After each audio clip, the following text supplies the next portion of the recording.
Welcome back to another conversation with Carl.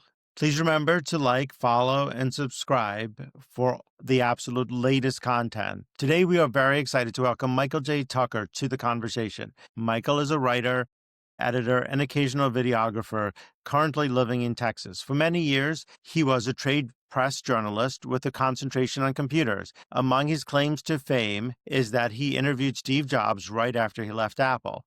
Michael is the author of the book Padre, a meditation on the life and death based on the passing of his own parents. Michael speaks to the struggles that many baby boomers have in what he says is embracing adulthood. Welcome, Michael Tucker, to the conversation.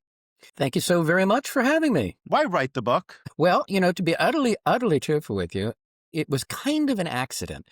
I mean, my father was dying. We knew he was dying. We had moved back from New England to New Mexico, which is where they were living at that time, where I grew up, in fact. And as he grew more ill, I moved into his house in the evenings. I would watch over him while he was in hospice. And in the morning, we would swap, and either the hospice nurse or a regular hired nurse would come in and look after him. It so happened that the evening that he passed on, I was in his house. I was checking on him hourly, and late in the night, I discovered he wasn't breathing. It was a very peaceful passing. In some ways, in my description of it, I said that my father did everything very well, including dying. He passed very peacefully. He died with his only son, only child, in the room next to him, and with his dogs at his feet. He was comfortable. He was in his own house. And it struck me then that it was the only time I had experienced the death of a loved one in such close proximity. And I had been posting to Facebook to a small group of friends about his progress and prognosis. And I looked back on my postings at the time and said, by George, I have more emotions here, more memories, more than can be dealt with in a few postings. So I set out to write a book.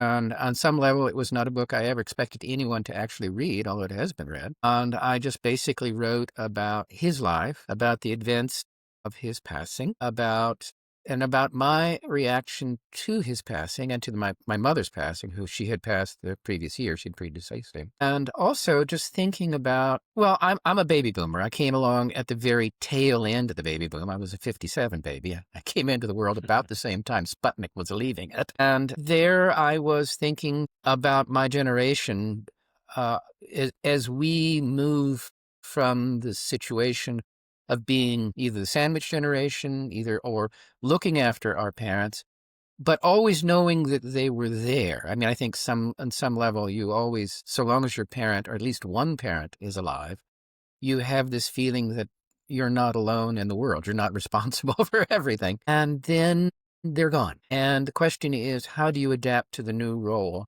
of being, well, the mommy and daddy? How did you adapt? Well, it was kind of, it took me some years to figure out. I made the adaptation surprisingly quickly, but it took me some years to analyze exactly what had gone down.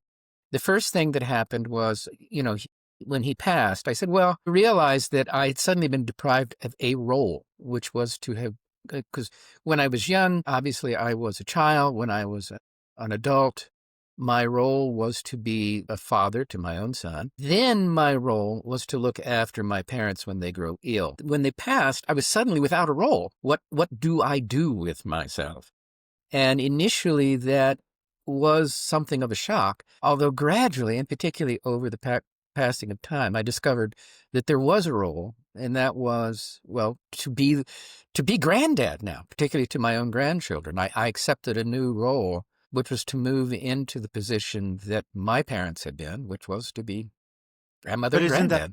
Isn't that what life is? To continuously change? Yes, it is. But I think even though it is continuous and universal, I think we do have some difficulty in processing exactly what is happening while it's going on. And perhaps my generation, the baby boomers, perhaps we have a little more difficulty, or at least a different kind of difficulty than Gen Xers or Zennials or whatever, in that we grew up in a time when it was, in retrospect, the late 50s through the 60s into the early 70s were kind of a golden age for the United States. Admittedly, there was violence in the streets. There were foreign wars. Had a period in our nation's history when we were the premier industrial power. We were the last one left after World War II. Everybody else had been bombed to pieces. And energy was fantastically cheap. You paid pennies a gallon on gasoline as opposed to now. And so the result was, to a certain extent, if we were not spoiled, it was definitely a less stressful time economically and socially than perhaps our subsequent generations had it. I mean, again, not to say that we had everything golden. It was a difficult time, but it was an interesting period in our national history. And then to suddenly be asked to be the adults in the game, in the room, when that period had also vanished. Energy was no longer cheap. We were no longer the sole industrial power in the world. We had serious internal problems. I mean, you look at the American politics today, and you have a feeling that we're in the midst of an ill-disguised depression, particularly in rural America, that nobody talks about. So I think that my particular generation had a unique set of difficulties to process, intellectually understand. Again, admittedly, every generation has that, but these were the unique ones we faced. Why do you think it's so hard for your generation? Again, because I think for a long time, the 60s were such an affluent period. And more importantly, we had a distinct cult of youth. We were the kids, right? We were the young, rebellious teenagers, even when we were in our 40s. Do you still feel like you're a kid today? No, I don't. I did make the transition, I think, when I became a father. And if there was any vestige left to that youth illusion, it was when my parents died. When my son got married, that was a tremendous transition for me. And also, when I looked up one morning and said, by golly, I'm 68 years old now, and whenever I drop something on the floor and bend down to pick it up, I have to have an exit plan. So the old joke, while I'm down here, is there anything else I can do? Because I may not be getting down here again soon. So, I no longer do so. It was definitely beaten out of me over the course of years. Although I'm afraid some of my peers may never have quite gotten beyond that particular mindset. Why do you think they have not got past that mindset? Again, I am not certain, but I think also the societal changes that came along when we were young adults, particularly those allowing us to essentially abandon traditional roles of fatherhood, motherhood, pretending to live without the obligations imposed upon us by society and family. Think of the number of young men who divorced early, may have divorced multiple times, and seem to be quite, incapable, who are now middle-aged or beyond, and are trying to figure out why it seems that they never achieved the status of seniorhood. Let's talk about the grieving process, because whether it's for a loss of a parent or someone who's played a vital role in your life, different people grieve in different ways. Mm-hmm. Some are very emotional, some are stoic, some choose not to deal with it at all. Mm-hmm. And some pretend it never happened. Some have a harder time moving on. Do you think there's a right way to grieve, or how do you? No, I don't. I think any way of dealing with your grief is important. The only thing that is wrong, the only thing that is genuinely destructive, is to pretend it didn't happen, is to pretend that you're not feeling something. If you're genuinely a robot and you're not feeling anything, well, then that's one thing. But if you, and I'm afraid this is true for most of us, if you have feelings and you deny them, that becomes a serious problem. Always remember, years and years ago, I saw a horror movie where someone is dealing with ghosts and they can't figure out why they've got a backache. And then they look at a mirror one day, which is the magic mirror, and they realize that a ghost is sitting on their shoulders all throughout the entire film. Well, that's sort of what it's like if you try to pretend that you're not feeling grief. My particular way of feeling grief, initially, after my father died, I felt shocked, but not grief-stricken. And to a certain degree, I was relieved. He had been a sick man, and he had told me at one time that he was ready to go. I wasn't ready for him to go, but he had told me that. But then the real grieving process happened over the course of the next few months as I took his ashes and my mother's ashes across New Mexico, where we were living, across Texas to Brownsville, Texas, which is where my parents had owned a beach house. and it's legal there to spread ashes at sea. And so we met my son and his newlywed wife at that time there. We walked to the beach's edge one evening and spread his ashes. And that was sort of during the trip across 2 states. And at that point, and then particularly the evening when we all went back to my parents' house and toasted them with tequila and talked about whether or not there was such a thing as a life after death, that was my grieving process, and went through. How do you think your parents defined you? Defined me? Yeah, like how did they add to your story today? Like how you have a story, you have a narrative. How did your parents create that narrative that you are living with it today? Because you talk about your parents were remarkable and they had Yeah. remarkable lives. Yes. Well, on one level, they set, bluntly, an impossible standard for me to live up to. Both were products of poverty. Both created remarkable lives for themselves. My father was a Prohibition child, was born in 1929, the year the Depression got started. He had been a child of wealth. The family lost its ranch and its bank in Kansas at that time, and then he went eventually, developed this incredible skill as a technologist. Went into the military and then was working on missiles on the Wallops Island on the east coast of the United States as a young sailor. Met my mother, who was from an even more harsh background. Just a quick aside, my mother had very elfin features. She had very small, very delicate features. And in fact, she looked a little bit like Audrey Hepburn. And years I wondered about that because nobody else in the family seemed to have those features. And then I read the story that one of the reasons that Audrey Hepburn looked the way she did was she went through famine during World War II in occupied France. And I always, I had that little bit of terror about my mother and her family on the East Coast at that particular time. But they both then picked up, and through great strength and great intelligence, my father became a physicist. He was sent off using the GI Bill to get his master's in physics, was sent off to, quick aside, he got his master's at Kansas, in a Kansas school, which happens to be in Manhattan, Kansas, where I was born. So I always tease my friends or somebody to say, "Where were you born?" And I say, "I was born in Manhattan." And then I add Kansas. But they, he became a physicist. He got swept up, recruited, and sent out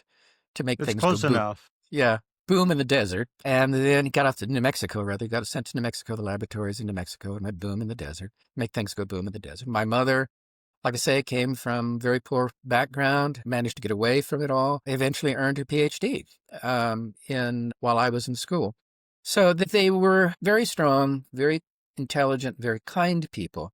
The good news was that I was an only child. So the good news was I received the benefits of all of their kindness. The bad news was that I'm an ordinary human being, by God, and living up to that kind of a standard could prove difficult. I'm, never going to be an award-winning physicist. I'm never going to be able to say that I pull myself up to a PhD, my mother, like the way that my mother did. Now that we're getting ready for the holidays, Mm-hmm. is this a very emotional time for you? It is. It's not as emotional as it once was because now we have grandchildren and we can focus on their Christmas, if you will. Even though we may not be with them at Christmas Day, we have a separate Christmas afterwards. But the most emotional time, the most emotional holiday I had after their passing, and which to a certain degree I have reproduced in my own small way ever since, was the first Christmas we had after they were gone, after they were both gone. And we were living in New Mexico at the time. We had a very close friend whose name is Judy had come to visit us. And it was her suggestion. I mean, New Mexico is an Hispanic state. I am not Hispanic, and neither is my wife. But my friend, and in fact, several friends, including our neighbors who are Hispanic, encouraged us to have a Day of the Dead altar. Well, first actually in October, and then to reproduce the same experience on Christmas Day. That, that was an important moment on the actual Day of the Dead. It's funny, I conflated Christmas and the Day of the Dead, so I really should be talking about the Day of the Dead. November 1st. November 1st. And We laid out photographs of our loved ones, my parents, things which reminded us of them. And of course, the marigolds and that sort of thing, which are traditional. That was important to me. That was a marker. I had always before shied away from Day of the Dead celebrations because I didn't, cultural appropriation and all of that. But I figured since, partly because we had been encouraged by our friends and our neighbors to do so, that it was permissible. And it really made a difference for me. And it made a difference for the way I dealt with grieving and that sort of thing. Okay, moving back to the Christmas, I do have some stories about Christmas. Again, Judy was our friend at one Christmas before my parents passed on, and before my father did. My father was greatly fond of lemon-flavored cookies, like the Oreos, except that they have lemon icing instead of vanilla Yeah. icing. And so he wanted to have a plate of lemon-flavored cookies for Christmas dinner, for part of Christmas dinner as a dessert. So he said that, and he said, we need our lemon-flavored cookies. Judy, who was there, this is essentially Martha's adopted sister, my wife's adopted sister, misheard. And, the next day said, well, why is it in a Mexican tradition to have 11 cookies at Christmas? She had misheard lemon for 11. So we developed a new tradition, all of our very own, that the 11 cookies were for the 11 disciples, and the one left, the 12th that wasn't there, was for Judas. So that was our our our new addition to the Christmas tradition. So, do you think having grandchildren has made it easier for you to transition into adulthood, even though you were an adult? Very much so. Yeah. It gives me a new role. It gives me a new way of being an adult. Of course, I was an adult when I was looking after my son, but this is somehow different. This, by the time he was 30, he was before that, actually, when he was still in his teens, my son was pretty much self-propelled. He really, really didn't need me except for occasional advice or occasional checks or cash transfers. Now that there are children again in my life, albeit in a very different way, it's a different way of being an adult. And okay, I've got a new role in life. I can be granddad, and that's been important for me. Yeah. I take it you enjoy being a granddad? Very much, very much. How many grandchildren do you have? 2, a little girl who is 7, and a little boy who's 3. How has the book changed you? It was very important to me. I mean, it's funny because all day yesterday and the past few days I've been rereading my own book because I wrote it 10 years ago, and my father died in 2015. And what did I say? I got to go through it and figure out what it was that I actually said. But writing the book proved to be very important to me. It was cathartic. And I think more than anything else, it helped me acknowledge and work through my grief, and also to refashion my sense of the world. And particularly as it was not just a book, but a journey. I mean, carrying my parents' ashes to the sea, which is what part of the book is about, as I write about it. It was, and the difference between the experience and the writing about it kind of blend for me. And for me, I remember, for instance, we left, it was a brutally hot day. We left Albuquerque. We were driving, and it got dark. We found ourselves on this little teeny backwoods road in Texas. There were all sorts of where there'd been several accidents on it, and even though it was a small road, there was heavy traffic. You can't pass. You've seen the venting towers at oil well fields where? Yeah. And so there'd be these towers kind of silhouetted in the dark, headed up by, topped with fire. And I was driving through this, and I was thinking, my God, this is the city of Dis. This is Dante. And then the next morning we woke up. We'd stayed overnight at a little hotel. Next morning we broke up. It was bright. It was cool. And we drove through these miles and miles of incredibly gorgeous windmills, white and beautiful and environmentally conscious. Okay, I have descended into the pit. Now I'm climbing up Mount Purgatory. Yeah. That was a moving moment for me at the time, and it proved to be an even more moving moment for me as I wrote the book. I mean, as I look back on the book, there were 2 incidents that stand out for me in the second part of the book. Well, multiple incidents, but the 2 were that moment. And the second was when we were at my parents' house discussing my parents with my son and his wife, and talking about the line that comes to mind. My parents were not religious people. Neither am I. I was raised as to believe that was my father put it, the only reason not to be an atheist is you cannot logically prove a negative. And on the other hand, there's no rational reason to believe in God. There's no rational reason not to believe in God. There's no rational reason to believe in an afterlife, but there's no rational reason not to believe in an afterlife. So we had this conversation there over the tequila, perhaps having a little too much tequila in Tequila Veritas. And, you know, talking about how my parents had been at the same time unreligious and yet among the most spiritual people that we'd ever met.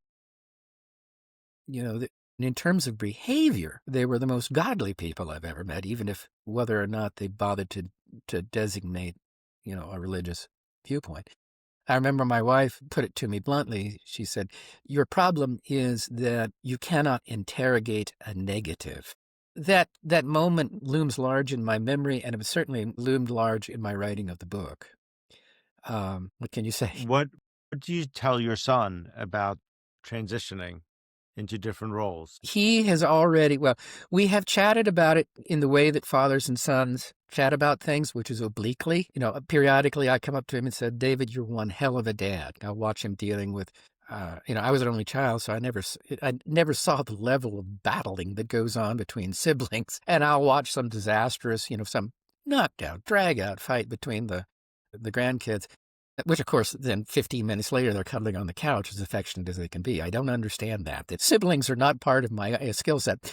But anyway, I'll go up to him and I'll say, "You are one hell of a dad." I'll just compliment him on how he's handling the situation. And he'll say, "Thank you." And so we talk about things, without talking about them. But I've been watching him and we have chatted about it a little bit as he has made transitions too. I mean, first from being a child to a teenager to an adult, and then as a child, as an adult, a young adult, and a fancy-free, all of that, to being a married man, which he had a transition that he handled very well, which delighted me. And then the two transitions that followed were the transition to being a father of one child, and then the really serious one was the transition to being the father of two children at the same time. Have we talked about it? I guess in a way we have, but in his own way, I think he has made the transitions without any need from input by me, although I hope that whatever input I have given him, he's found valuable.